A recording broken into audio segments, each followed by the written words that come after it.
চিকিৎসায় মানুষ মারা যায় তা নিয়ে পার্লামেন্টে কোনো কথা হয় না। নদীতে বাদ দেওয়ার জন্য কথা নাই, খাল খনন নিয়ে ব্যস্ত। খাল খনন আমরাও চাই, কিন্তু নদীতে বাদ দিতে হবে আগে। আজকে নদীতে বাদ দেওয়ার ব্যবস্থা নাই। আমার নেতা বরিশালের এমপি, আমার নেতা আব্দুল জলিল সাহেবের প্রতিদ্বন্দ্বী বিএনপির নেতা পাশ করছে, আমরা তার পাশে ছিলাম। এখন সেই মন্ত্রী চায় নদীতে বাদ দেওয়া হোক বরিশালে, কিন্তু নদীতে বাদ দেওয়ার প্রজেক্ট চালু হয় না কেন? আমি বিএনপি বুঝি না, আমি আওয়ামী লীগ বুঝি না, জামাত বুঝি না, এনসিপি বুঝি না। এই দেশের রিকশাওয়ালা, ব্যাংক শ্রমিক, কৃষক শ্রমিক, এই দেশের অসহায় মানুষ যদি তাদের অধিকার না পায়, আমি কোন দলের দালালি করতে পারবো না। আমি কোন দলের বিরুদ্ধ বলি না, পক্ষ বলি না। অসহায় মানুষ চিকিৎসার অধিকার পাবে, খাদ্যের অধিকার পাবে, বস্ত্রের অধিকার পাবে, শিক্ষার অধিকার পাবে, কর্মসংস্থানের অধিকার পাবে। এইটাই ছিল জুলাই আন্দোলনের মূল লক্ষ্য।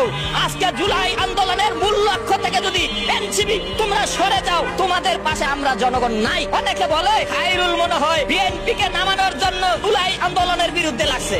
আরে ভাই, আমি জুলাই আন্দোলনের পক্ষে, কিন্তু তাদের লক্ষ্য ছিল চিকিৎসা পাইব, খাদ্য পাইব, বস্ত্র পাইব, বাসস্থান পাইব, নদীতে বাদ দিব, কর্মসংস্থান হইব। এইটা আমাদের জুলাই আন্দোলনের লক্ষ্য ছিল। কিন্তু পার্লামেন্টে দাঁড়াইয়া কেউ এই কথা বলে না। আজকে জনতার পার্লামেন্ট, রাজপথে দাঁড়ায় আবার কেন আমরা রাজপথে নামতে হচ্ছে? আমি রাজপথে আসি না, আমাকে এই প্রেস ক্লাবের আশেপাশে পাইবেন না।